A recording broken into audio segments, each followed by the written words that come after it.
अहमदाबाद में नरेंद्र मोदी ने खोला वायदों का पिटारा, जारी किया पार्टी का चुनावी घोषणा पत्र। मोदी ने अरुण जेटली के साथ जारी किया चुनावी संकल्प पत्र। आने वाले 5 साल में गुजरात के विकास का ब्लूप्रिंट पेश करने का दावा। मोदी का दावा, गुजरात में मिडिल क्लास और नौजवानों के विकास के लिए लाया हूं नई योजना। बीजेपी के चुनावी घोषणा पत्र में महिलाओं के विकास के लिए खास इंतजामों का जिक्र, पानी और सिंचाई संसाधनों पर जोर देने का वायदा।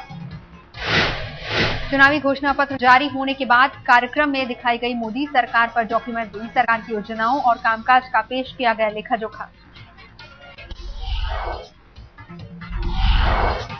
मोदी ने किया 6 करोड़ गुजरातियों के स्वास्थ्य बीमा और आपात बीमा का वादा, किसानों को ब्याज दर में राहत का भरोसा।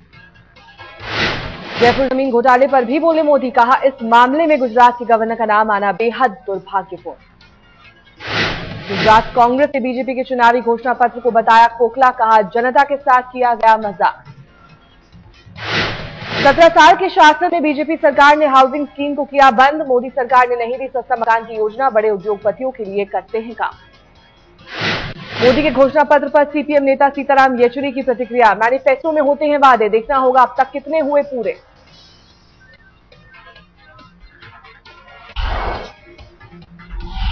मोदी की पोरबंदर में चुनावी रैली, कांग्रेस नेता अर्जुन मोटवाडिया के चुनाव क्षेत्र में दहाड़।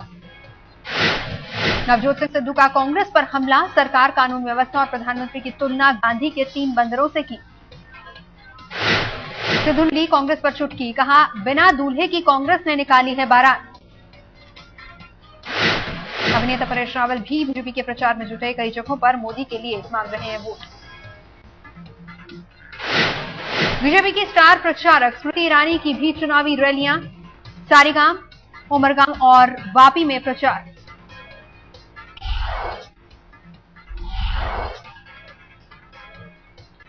श्वेता मठ के कहने पर गुजरात परिवर्तन पार्टी ने मणिनगर से अपना उम्मीदवार वापस लिया।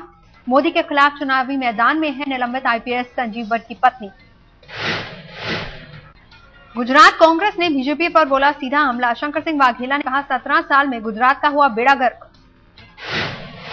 शंकर सिंह वाघेला ने मोदी की भाषा पर उठाए सवाल, कहा कांग्रेस के नेताओं के लिए मोदी कर रहे हैं असंसदीय संबोधन।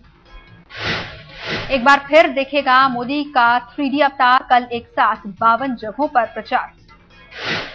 3D तकनीक के जरिए कई जिलों में देखा जा सकेगा मोदी का भाषण, स्टूडियो में रहेंगे मोदी।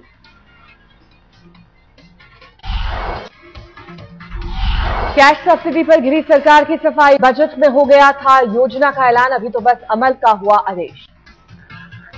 कपिल सिब्बल ने कहा प्रणब मुखर्जी वित्त मंत्री थे तभी बजट में आई थी बात, सियासी फायदा लेना मकसद नहीं। बीजेपी ने कैश सब्सिडी योजना को लेकर चुनाव आयोग से की थी शिकायत, गुजरात चुनाव में कांग्रेस को मिलेगा फायदा। चुनाव आयोग ने सरकार से पूछा सवाल, गुजरात चुनाव के वक्त क्यों हुआ ऐलान। कैश सब्सिडी योजना पर समाजवादी पार्टी भी सरकार के खिलाफ, गुजरात चुनाव के वक्त ऐलान पर सवाल।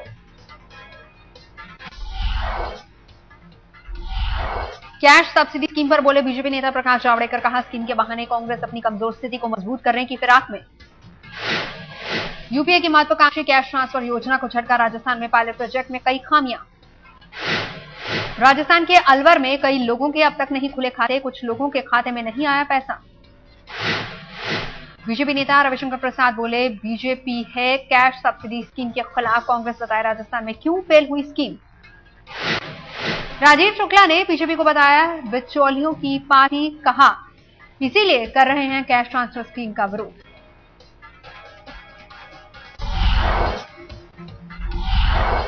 संसद में एफडीआई पर कल से शुरू होगी चर्चा, इससे पहले ही सहयोगियों से लेकर विपक्ष तक ने तानी तलवारें।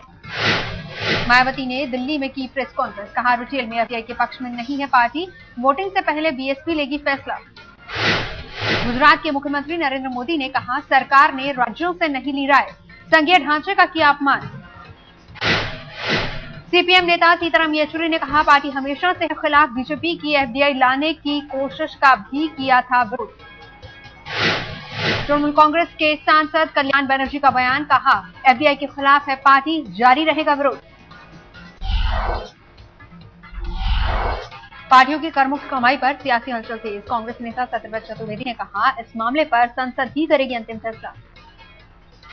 राजनीतिक दलों की टैक्स फ्री इनकम बढ़ाने पर बोले समाजवादी पार्टी के महासचिव रामगोपाल यादव। कहा, सभी पार्टियों को इनकम टैक्स रिटर्न में देनी चाहिए जानकारी।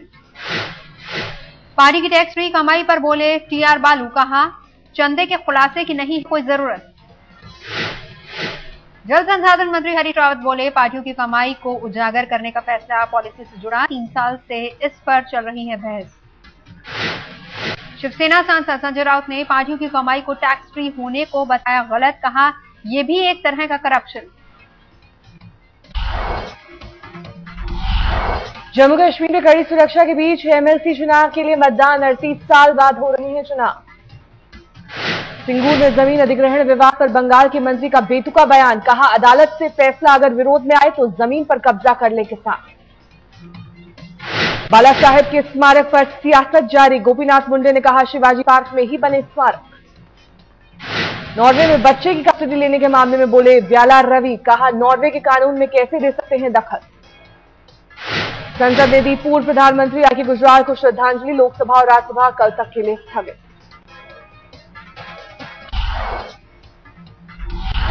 इंसाफ की गुहार लगाने के लिए दिल्ली में पीड़ित का प्रदर्शन। सरकार से मुआवजे की मांग। 3 दिसंबर 1984 को भोपाल की यूनियन कार्बाइड फैक्ट्री से निकली थी जहरीली गैस। हजारों लोगों की हुई थी मौत। समाज सेवी अन्ना हजारे दिल्ली आए। समन्वय समिति की बैठक में हिस्सा लेने का कार्यक्रम। एयरपोर्ट पर अन्ना हजारे ने कहा, 4 दिनों से उड़ीसा के दौरे पर हूं। कहा, सिलेक्शन कमेटी की रिपोर्ट पढ़ने के बाद देंगे प्रतिक्रिया। लॉन्च होने के हफ्ते भर बाद आम आदमी पार्टी ने दिया चुनाव आयोग में रजिस्ट्रेशन के लिए आवेदन। जमा किए गए जरूरी दस्तावेज।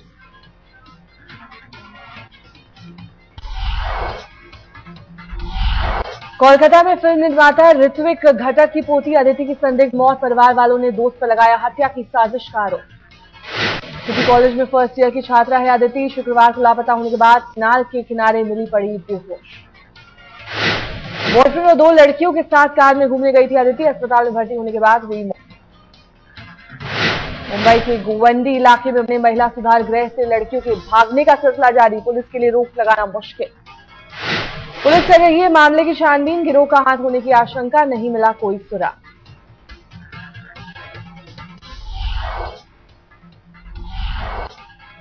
मुंबई में कमला मिल कंपाउंड में गिरा एक स्लैब। 2 मजदूरों की मौत। हादसे के वक्त काम कर रहे थे कई मजदूर। 6 की हालत गंभीर। पुलिस हादसे की कर रही है जांच। घायलों को केईएम अस्पताल में कराया गया भर्ती। दिल्ली के शाहदरा में आग। हादसे में पुलिस सब इंस्पेक्टर की मौत। 2 मंजिला इमारत में आग लगने से हादसा। धूल की वजह से सीढ़ियों पर गिरे इंस्पेक्टर।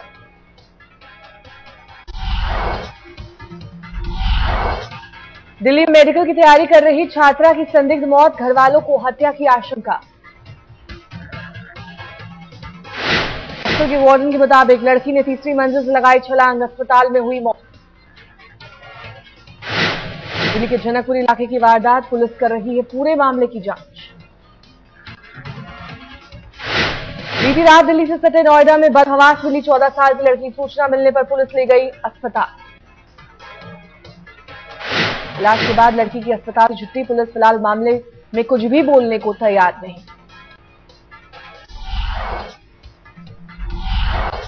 दिल्ली के कंझावला थाने में तैनात हेड कांस्टेबल ने की खुदकुशी। सर्विस रिवॉल्वर से खुद को मारी गोली।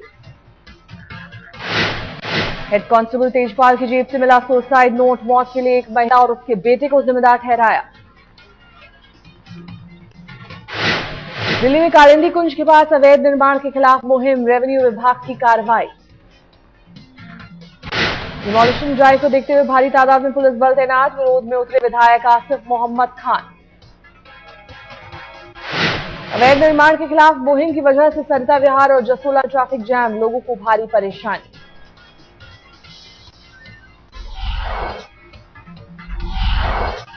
राजधानी दिल्ली में 6.8 डिग्री तक गिरा पारा। अगले 3-4 दिनों तक तापमान में गिरावट की चेतावनी।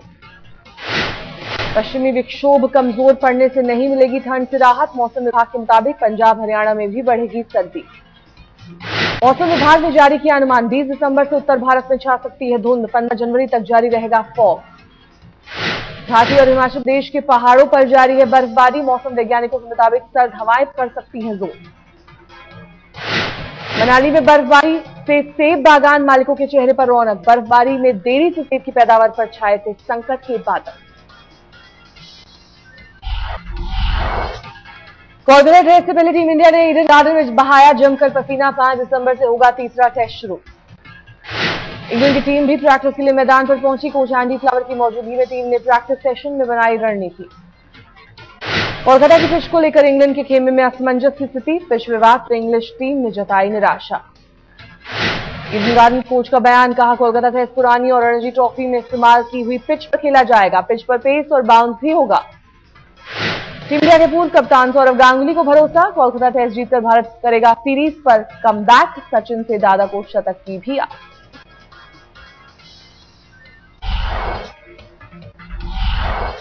राजेश खन्ना संपत्ति विवाद में अक्षर डिपल को राहत, बॉम्बे हाईकोर्ट ने बांद्रा कोर्ट की नोटिस पर लगाई रोक, पेश होने की जरूरत नहीं। राजेश खन्ना की दोस्त अनीता अडवाणी ने किया था डिंपल परिवार के खिलाफ केस, घरेलू हिंसा के अलावा मुआवजे की मांग। पश्चिमी कंबोडिया में डैम का एक हिस्सा धंसा, 4 मजदूर घायल और 4 लापता। प्रशासन का दावा, जल्द ही दुरुस्त कर ली जाएगी डैम, स्थानीय लोगों को घबराने की जरूरत नहीं। प्रबंधकों के मुताबिक पानी ज्यादा बढ़ने की वजह से टूटा डैम का हिस्सा 120 मेगावाट पन बिजली बनाने का है प्रोजेक्ट। जापान के टोक्यो के सोसोगो हाईवे पर टनल धंसने से हादसा, 7 लोगों की मौत।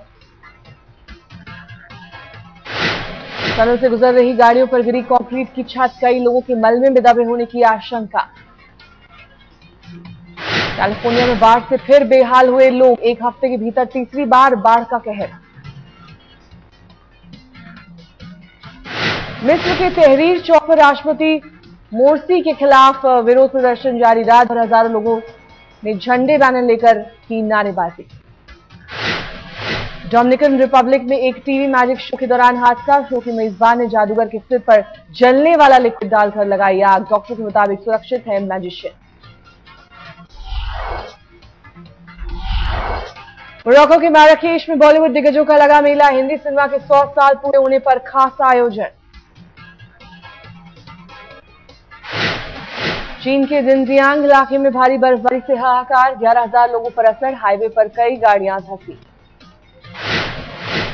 चीन के हिलोंगडियांग इलाके में कोयला खदान में अचानक भरा पानी, राहत कार्य जारी, 2 लोग बचाए गए जिंदा, 14 अभी भी फंसे।